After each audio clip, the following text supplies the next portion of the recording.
Hello, card fighters! I'm here to talk about my personal thoughts on the future of Gear Chronicles playstyle, more specifically the Chronojet build after GB14, even for the Zodiac Time Beast build. But I do hope you guys will enjoy this video, but without further ado, let's start it off with Metapulsar Honglong, whose skill allows you to either superior call a card from the bind zone back to the rearguard circle, or instead bring it to your hand after the end of its attack. Next up, we got Metapulsar Split Pegasus, who allows you to send one of your rear guards back to the bottom of the deck to superior call 2 Zodiac rear units with one lower grade than that to the rear guard circle, which is great for helping you out. Next up is the promo Zodiac Stride, a Metapulsar Altered Dragon, which can use one Zodiac from the hand and a counterblast of 1 to stride onto it, or you can get 2,000 power for each card bound. Next up is going to be Avenir Phoenix, which is great for helping you get multi-attacks by calling up to 2 Zodiacs for each face-up card in the G-Zone. Metapulsar Mystery Freeze Dragon uses a counterblast of 2 in order to shuffle the deck and bind the top 4 cards of the deck. Whatever grades are shown are grades that the opponent can't use to guard its attack, and if a grade 3 is shown, you get an extra drive. Interdimensional Dragon and Crossover Dragon is the same counterblast in order to superior call 2 different named Chronojet units.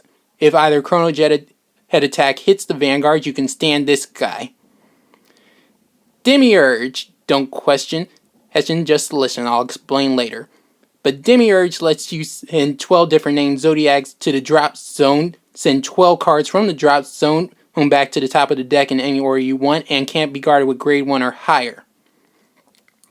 With Gear Next, you can restand this unit at GB2, by sending a total of 3 Zodiacs to the bottom of the deck.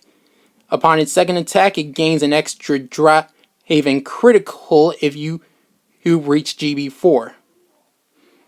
With Chronovisor Heritage, you can send 4 Zodiac Stride units back to the face down position at the end of your turn and restride this unit with an additional turn.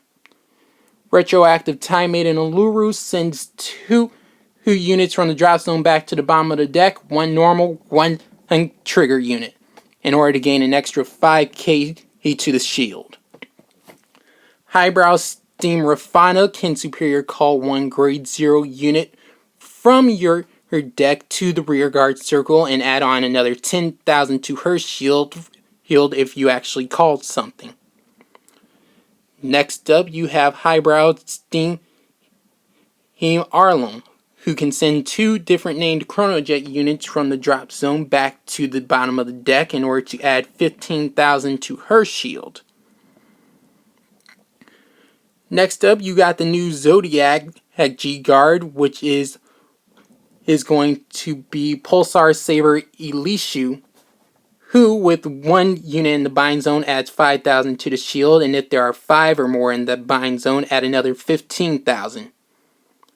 Hetero Round Dragon requires that you have a Chronojet Vanguard in order to use its skill to send any one of her opponent's units back to the bottom of the deck, to shuffle that deck, and then superior call the top card to the rear guard.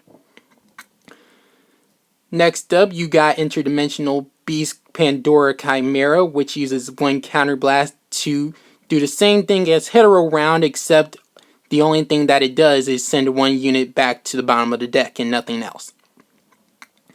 Time Maiden of Eternity Uluru uses 1 counterblast to flip up a G-Guard at GB1 in order to add 5,000 to the shield for each face-up card in your G-Zone. Next is the main deck, and we will start with Chronojet Dragon G, who has the stride skill of superior calling 1 card from your hand and time leaping any one of your rear guards, as long as you stride into a Gear Dragon or Zodiac. Then adds another 5,000 for every 2 cards face up in the G-Zone. With Chronojet Dragon Z, you can pay the cost of Stride by binding a grade 3 in your drop zone. And it has the Stride skill in order to send back any card from your field or your opponent's field to the bottom of the deck and superior call one grade above it from your side. Next is going to be Cruising Dragon, which helps you gain an extra card if you have a Chronojet Vanguard. Alright, and also becomes an 11k attacker because of it. Next up, you have Bullet Dragon. You have Pulsar Ship Bullet Dragon, which allows you to take a Chronojet unit to place on rearguard circle after retiring at the end of your turn, and using a second one based off this ability of a different name to add to your hand. And also gains 2,000 power whenever a Chronojet Vanguard attacks. Next, you have Spearhead Unicorn, which is great for helping with multi-attacks by superior calling one unit from the top cards of your deck to the rearguard circle upon its attack. With Lugal Ore, you can time leap this unit if you drive check a grade 3 Zodiac, and it gains 2,000 power as long as you have a Zodiac Vanguard. With Pulsar Tamer Manish, you can add 2,000 power for each of your Zodiac units, and it also has Resist. With Duplex Dragon, you can bind the top card of the deck upon calling this unit if you have a Zodiac Vanguard, and if the top card that was bound with its effect is a Zodiac, you can send one of the opponent's rear guards to the bottom of the deck. Next is Valve Laser Dragon, which is an 11 case based attacker that cannot attack the Vanguard if you have one or less cards in the bind zone, but it can call itself from the bind zone to the rearguard circle as a second ability. With Rewind Tiger, it's an 8k based attacker, but if you call it, you can bind the top card of the deck with a cost in order to add another 2,000 power. Stratos Falcon uses one counterblast during each battle phase in order to switch positions with another Zodiac rearguard and also adds 4,000 power to itself each time this skill is activated. Napata is for boosting your defensive capabilities because it basically has resist as long as it's in the rest position on the rearguard circle, and it has the ability to intercept from the back row if you have a Zodiac Vanguard.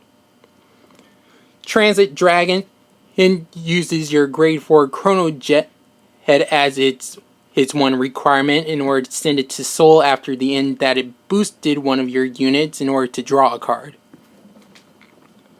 Revolver Draco Kid is her Zodiac Zodiac Stride fodder that helps you search out your other grade 3 Zodiacs when called. Arca is the perfect guard that also has the ability to take 2 copies of itself from the drop zone, bind one of them with one trigger unit, and call the other one back to the hand. With Heagle, you get to soul charge one when it's called, and if you have a grade 4 Vanguard, you get to send this unit and one unit from the drop zone back to the bottom of the deck in order to countercharge. With Pulsar Poppin's Pony, it's a promo card that's to be released sometime in the future, that pretty much guarantees you're going to get the top card into your bind zone pretty much on no matter whatever you do with this card. Be a guard with it or send it back to the bottom of the deck. With Zanbia coming out in the next set, its ability is to gain an extra 1,000 power for each card in that bind zone that you can manage to get there. The trigger lineup doesn't matter all that much, these are just what I think is the best, but the first is the critical trigger Pulsar Thruster Bison, which can move to Soul, hold from the rearguard circle in order to add 3,000 power to any one of your unit. Chronodo's Sheep is the original draw trigger for the Zodiac units. Next up is the stand trigger Pulsar Hypnosis Sheep. which, if it's on rearguard circle, can stand one of your Zodiac rearguards by sending itself and one other Zodiac rearguard back to the deck. Next up is Time Etching Maiden Uluru, which it can send back a normal unit from the drop zone back to the bottom of the deck if used to call Time Maiden of Eternity Uluru. It's not a Zodiac trigger, but that's the only reason you would actually use it. This next card is another heal trigger, but it is a Zodiac trigger, and you can pretty much use whatever one you want. I'm pretty sure you'll get a new one in the next set. That just hasn't been revealed yet, but I'm confident in it. Next is Chronojet Z, which can use its first skill to bind itself if there's a grade 2 or greater Zodiac placed on the Vanguard circle to look at the top 5 to call in order to bring a grade 3 or 1 to the hand.